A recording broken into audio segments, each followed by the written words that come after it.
Olá, tudo bem? Seja bem-vindo ao canal Meu Momento com Deus. Nessa ocasião, nós daremos continuidade ao nosso estudo guiado, esse estudo que proporciona a nós um momento com o nosso Deus, um relacionamento, um momento de aprendizado, descobertas e verdades, tantas e tantas outras bênçãos. Olha, nós já passamos aí, já superamos, já vencemos 7 semanas desse trimestre, onde durante todo esse trimestre nós estaremos dedicados ao estudo do Evangelho de Marcos. E diga-se de passagem, esse evangelho tem sido uma bênção para mim e eu espero que também esteja sendo para você, pois temos feito descobertas, temos estudado de maneira minuciosa assuntos relevantes, assuntos importantes, assuntos que proporcionam a cada um de nós uma transformação na presença de Deus.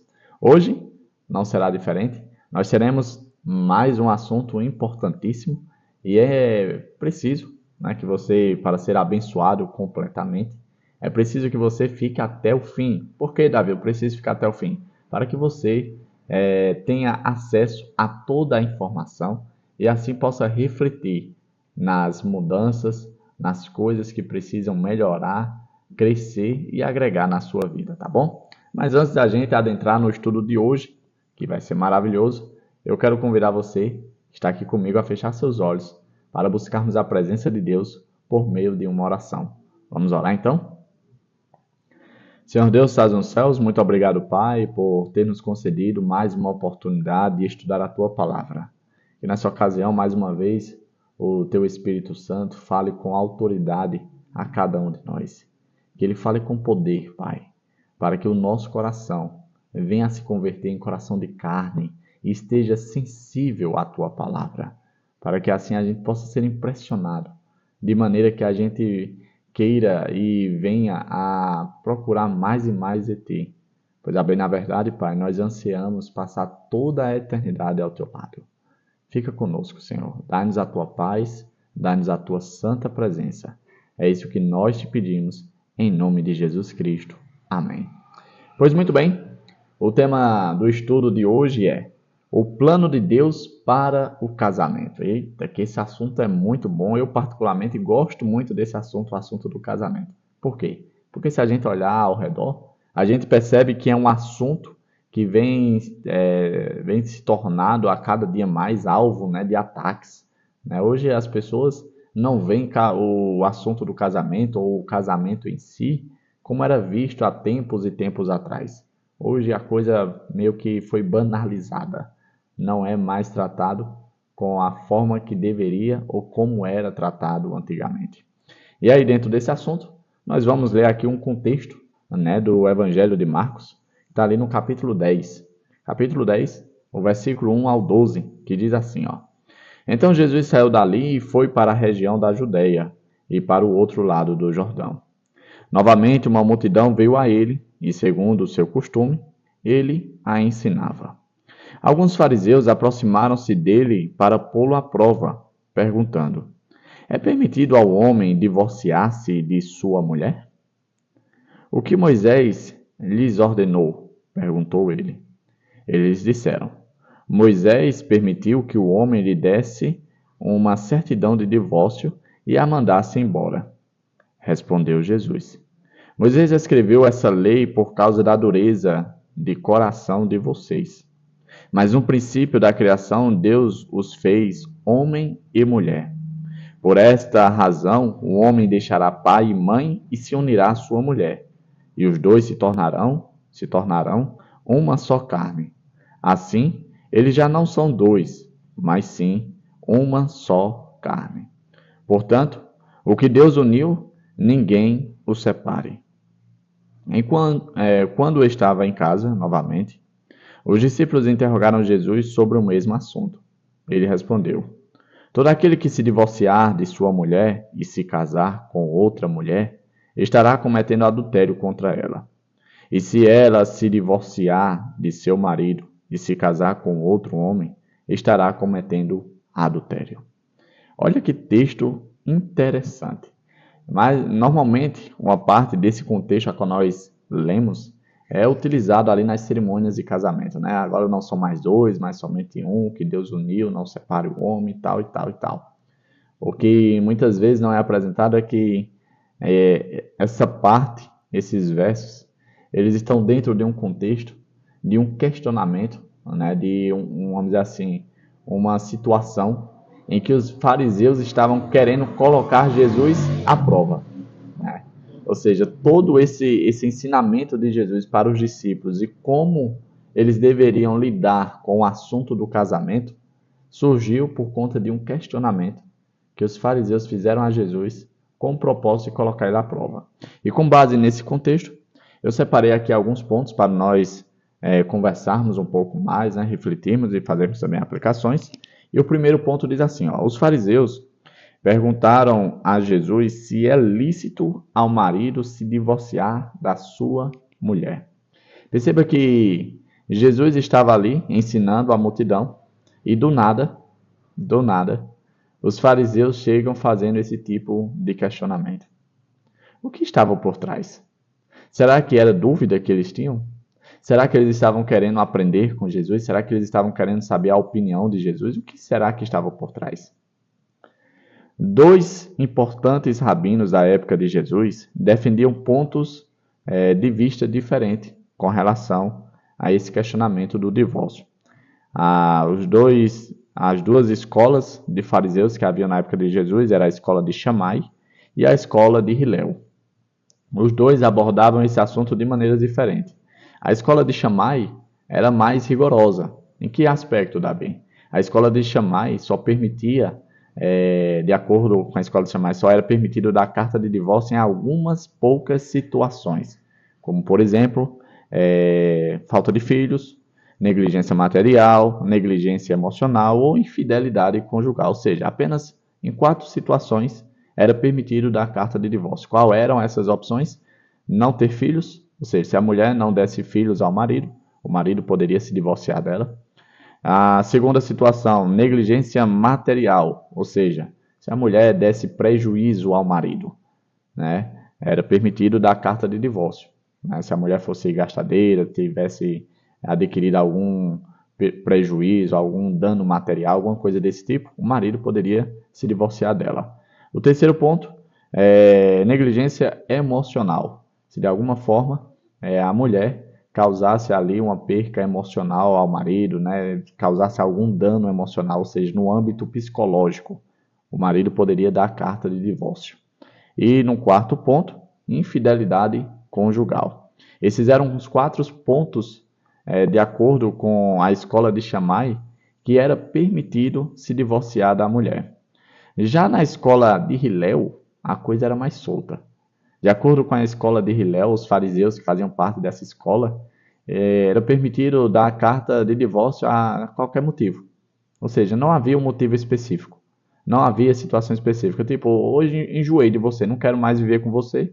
Por esse motivo, era um motivo suficiente para dar carta de divórcio. Ou seja, a escola de Hillel era como se fosse uma escola mais liberal, né? Uma escola mais, vamos dizer assim, mundana, né?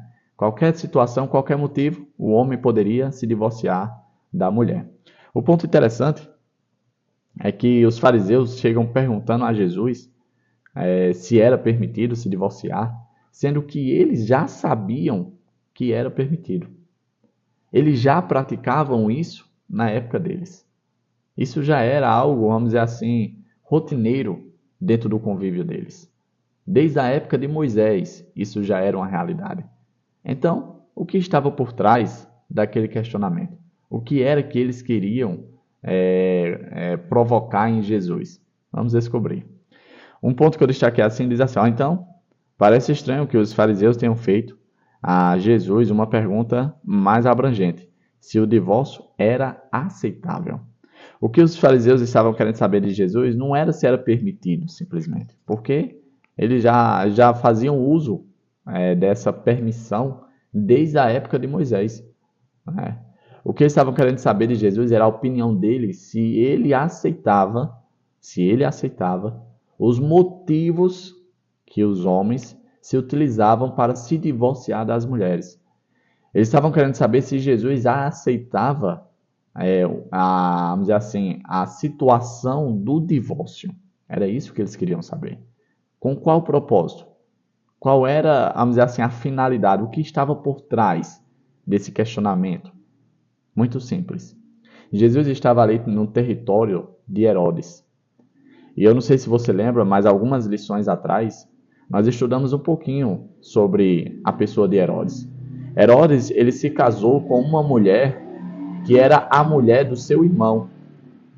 A mulher abandonou o marido, né, o irmão de Herodes, e se casou com Herodes. Herodes, para se casar com essa mulher, deu carta de divórcio à sua esposa para poder se casar com a mulher de seu irmão. Inclusive, por conta dessa situação, que foi motivo de, podemos dizer assim, não de condenação, mas de repreensão de João Batista, foi por essa circunstância que João Batista perdeu a vida. Por João Batista denunciar esse escândalo, né, essa imoralidade, essa situação errada no aspecto de Herodes com Herodias, Herodias criou ali um certo ranço, né, um certo ódio, um certo desapreço com João Batista. E na oportunidade que ela teve, ela pediu a cabeça de João Batista. Por conta disso, os fariseus viram ali uma oportunidade de também criar inimizade entre Jesus e Herodes. Criar uma situação em que Jesus estaria em risco de vida. Ou seja, o que os fariseus estavam querendo causar em Jesus com aquele questionamento é criar uma situação de inimizade com o regente, né, com o governador da região a qual ele estava ali. Porque a depender de como Jesus respondesse, a depender de como Jesus desse ali o seu, vamos dizer assim, as suas considerações, o seu parecer, ele poderia se prejudicar diante do governante daquela região, diante de Herodes. Então, isso era o que estava por trás. E aí Jesus responde de maneira magistral, né? A gente viu lá que ele se utiliza, ele traz à tona, né, o que foi apresentado por Moisés, e aí ele discorre no aspecto do que é o plano de Deus. Olha esse ponto que eu deixei aqui. Ó. Jesus respondeu, indagando o que Moisés tinha ordenado. Os fariseus haviam citado a citação dos fariseus dizendo que Moisés tinha dado carta de divórcio. Isso está lá no livro de Deuteronômio 24, do 1 ao 4, onde Moisés afirma que é sim permitido dar carta de divórcio e mandar a mulher embora, né? Que descreve um caso de novo casamento após o divórcio. Os israelitas da época de Moisés praticavam o divórcio. Essa lei pretendia proteger a mulher. Essa lei existia, essa lei foi criada ali no período de Moisés e por Moisés, com o propósito de proteger a mulher.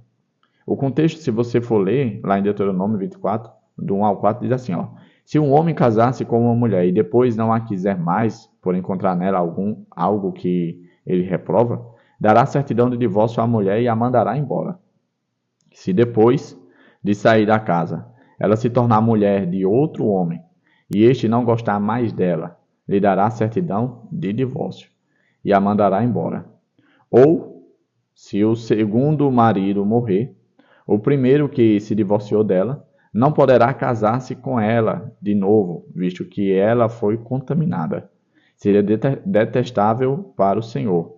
Não tragam pecado sobre a terra que o Senhor, o seu Deus, lhe dá por herança. Esse contexto aqui de Deuteronômio foi uma lei dada não simplesmente para desprezar a mulher, não. Esse não era o propósito da lei.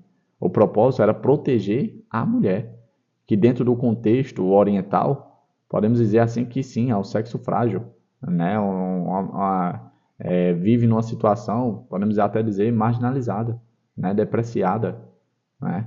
E que dentro do contexto espiritual, Deus tinha sim um apreço e protegia a todo custo as mulheres, né? Ou seja, o que aconteceu com o passar do tempo, inclusive era algo já perceptível na época de Jesus, é que aquilo que era utilizado para proteger a mulher acabou sendo utilizado de maneira leviana. Olha esse ponto que eu destaquei aqui. Ó. O que era destinado a proteger a mulher acabou sendo usado para facilitar o repúdio dela. Ou seja, a lei que deveria resguardar, proteger, trazer segurança para a mulher, acabou sendo utilizada agora para repúdio dela. Para ser, vamos dizer assim, de certo modo, objetificar a mulher. De tipo, não, eu posso descartar. Eu não sou obrigado, eu não tenho nenhuma obrigação, eu não tenho nenhuma responsabilidade. Eu posso dar carta de divórcio na hora que eu quiser. Era isso que estava sendo feito na época de Jesus, principalmente pelos fariseus que faziam parte da escola de Hilel. Percebe como estava banalizada a coisa? Se naquela época de Jesus já estava assim, imagina nos dias de hoje. Você não precisa nem imaginar, né? Basta olhar ao redor que você vai ver a situação em que se encontra. Um outro ponto que eu destaquei, o penúltimo ponto, diz assim, ó, em vez de debater a lei de Deuteronômio 24, em vez de Jesus debater, Jesus mencionou o ideal original de Deus para o casamento.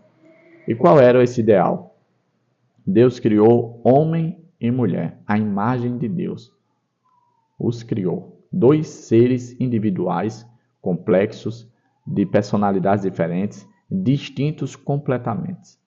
Depois que Deus criou os dois, Deus os uniu em casamento.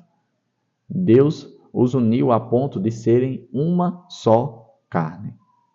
Esses dias eu tive a oportunidade de fazer uma dinâmica com alguns casais e ali a gente se utilizou de uma metodologia para exemplificar essa realidade que aconteceu ali no Éden.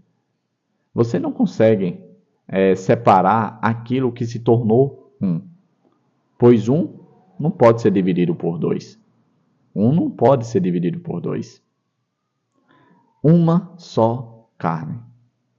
O último ponto que eu destaquei diz assim, ó, esse conceito de unidade se tornou a base da afirmação de Jesus sobre o vínculo matrimonial. O que Deus uniu, as pessoas não deveriam separar. O ponto alto de reflexão no estudo de hoje é: você tem se utilizado de doutrinas humanas no aspecto de tipo, foi criado essa brechazinha. Ou você tem se utilizado do assim diz o Senhor?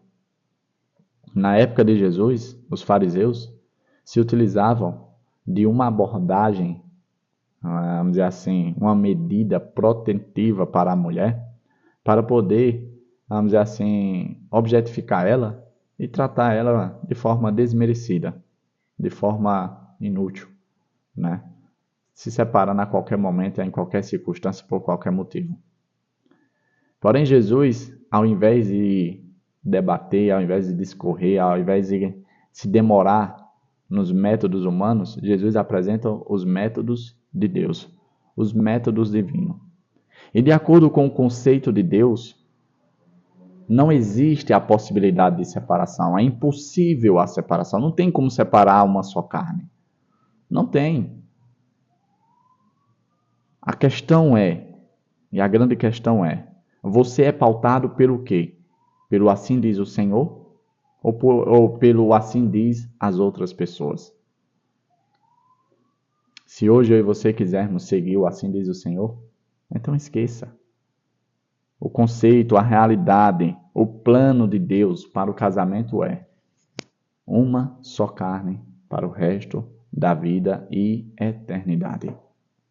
O que Deus uniu, ninguém separa. Ninguém deve separar. Davi, meu casamento está difícil. Meu casamento está complicado. Traga Deus para ele. Traga Deus para ele, porque a Bíblia diz que aonde é impossível para os homens, é possível para Deus. Está difícil? Está com problema? Só Deus pode trazer a solução. Só Deus pode resolver essa situação. Não é se separando. Não é deixando a mulher, deixando o marido, abandonando, não. Não é dessa forma. Esse não é o plano de Deus para o casamento. E aqui nós estamos falando dentro de um contexto, de um relacionamento normal e saudável. Não nos casos extremos, onde há violência, onde há... Não. A Bíblia não apoia a união dessa forma, onde a mulher sofre abuso. Não, a Bíblia não apoia isso, tá certo? Nós estamos falando dentro de um contexto normal, saudável, em que por qualquer motivo, como era o caso lá da época de Jesus, estava sendo dado carta de divórcio, tá certo? Então o plano de Deus para o casamento é eterno, não há separação. Isso foi permitido, como Jesus disse, pela dureza do vosso coração. Como nos pautamos pelo assim diz o Senhor, o nosso coração não é um coração duro, mas sim um coração que é conectado, ligado à vontade de Deus. Chegamos ao fim de mais um estudo guiado, hoje abordando um tema bastante importante, um tema, vamos dizer assim, maravilhoso, e que podemos dizer assim, um tema que tem sido esquecido. Né? A gente não vê com tanta facilidade as pessoas debatendo esse assunto e tratando com a seriedade que esse assunto merece. Casamento. É um assunto santo, é um assunto sério que deve a nossa atenção. Inclusive, o casamento foi uma das instituições que foram criadas antes do pecado. Antes do pecado, Deus criou o casamento. Ou seja, veja que o casamento é algo muito especial com relação ao conceito de Deus. E eu e você não devemos tratá-lo de maneira leviana. Devemos tratar da mesma forma que Deus trata, tá certo? É isso. Que Papai do Céu nos abençoe, continue nos trazendo luz às suas palavras, às suas verdades, e que nós possamos andar de acordo com a sua vontade. Pois não adianta nada, como eu sempre digo, ter acesso à informação e viver de maneira contrária a ela, tá bom?